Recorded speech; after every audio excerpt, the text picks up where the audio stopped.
So first, you had mentioned at the top, let's just get right into Laddergate. So Laddergate, a lot of people talking Giannis, about it.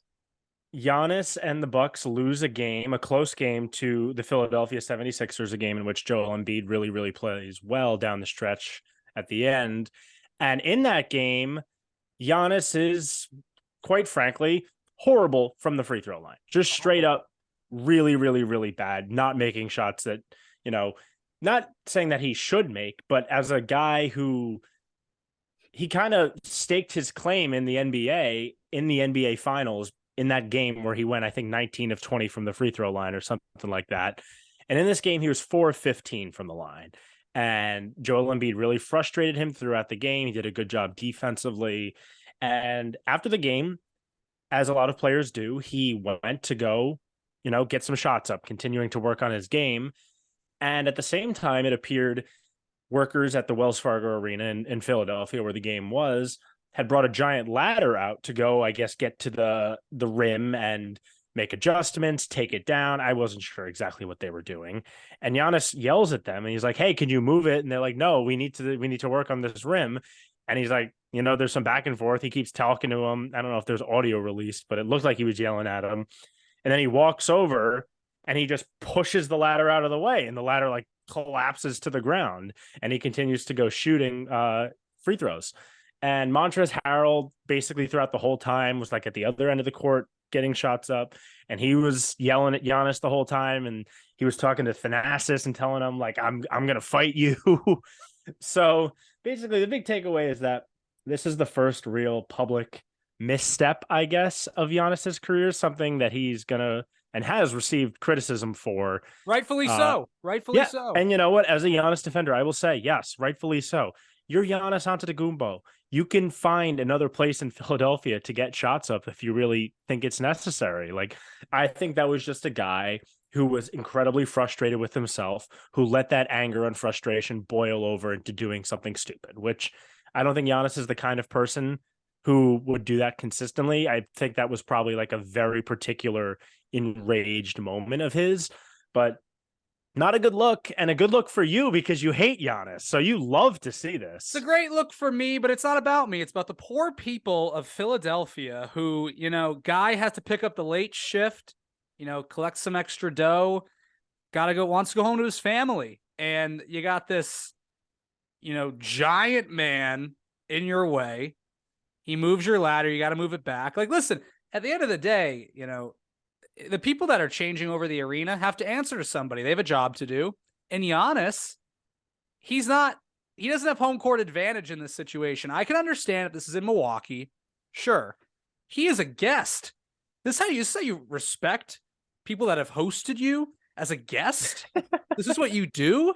You're saying an away team visiting another team's arena is akin to a guest staying in someone else's home. Think about it like this, Henry. They're playing in Philadelphia, which many say is the most welcoming environment in all of sports. And so people are probably being very kind to Giannis throughout the game, saying, "Oh, good job, Giannis. We respect your game. We respect you." And then this is what he says to them. "I don't respect you. I don't respect your city. I don't respect your ladders." I mean, the ladder itself, Henry, the push onto the ground. Now, a ladder, for those of you who don't know, is an inanimate object. If that's a person, that might be first-degree murder.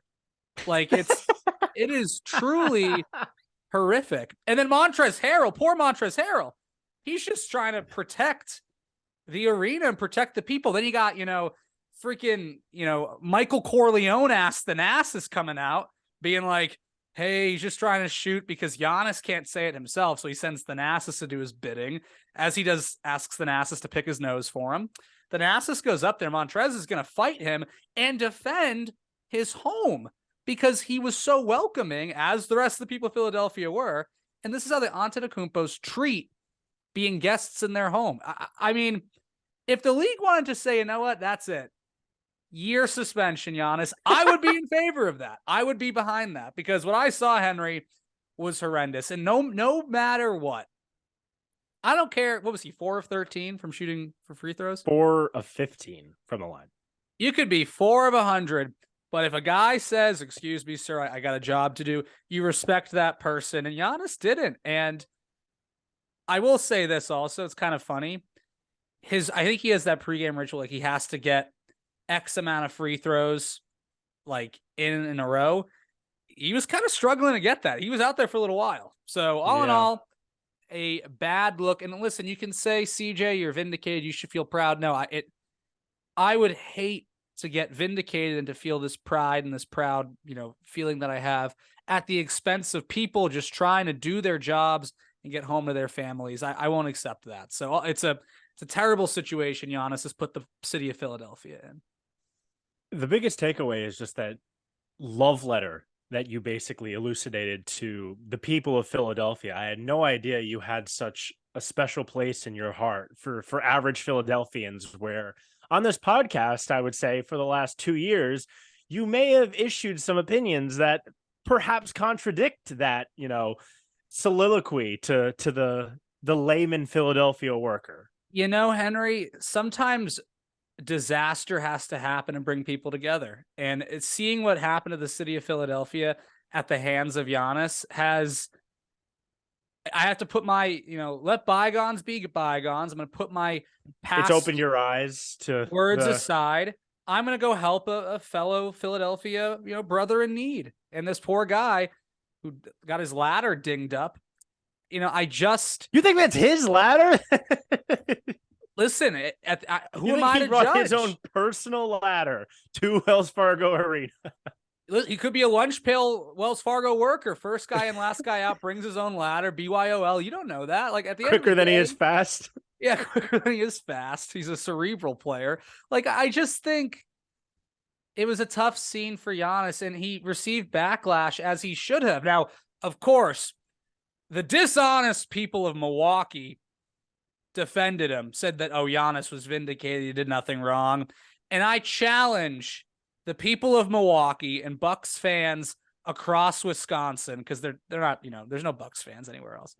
I challenge you to look in the mirror and think, how would you feel if the roles were reversed in your home arena? And I'll tell you what, they wouldn't feel very good. So it's a sad day, Henry. It's a sad day. Well, I'm really happy that you finally got that off your chest, because I'm sure you have been trying really, really hard to run that speech that you basically just said through your head dozens and dozens of time, practicing for this moment so that you can say everything that you wanted to say in the perfect manner of your hatred of Giannis and the people of Milwaukee. But there's not much more to say. I think we both do. I think we both do kind of agree that Giannis was in the wrong here. Of course. Absolutely. And you obviously think this reflects on the deep-seated evil that it sits in Giannis's brain, whereas I think it was probably just a angry moment where he was frustrated and kind of let those frustrations boil over. We agree that it was wrong, and how I go about suggesting that is my business. I don't lie when I say this. Everything I said came from the heart. There's no prepared remarks here. I went off the prompter, and as our great leaders and speakers have done, sometimes you got to speak from the heart, and that's what I did there. So that's all I have to say about Laddergate.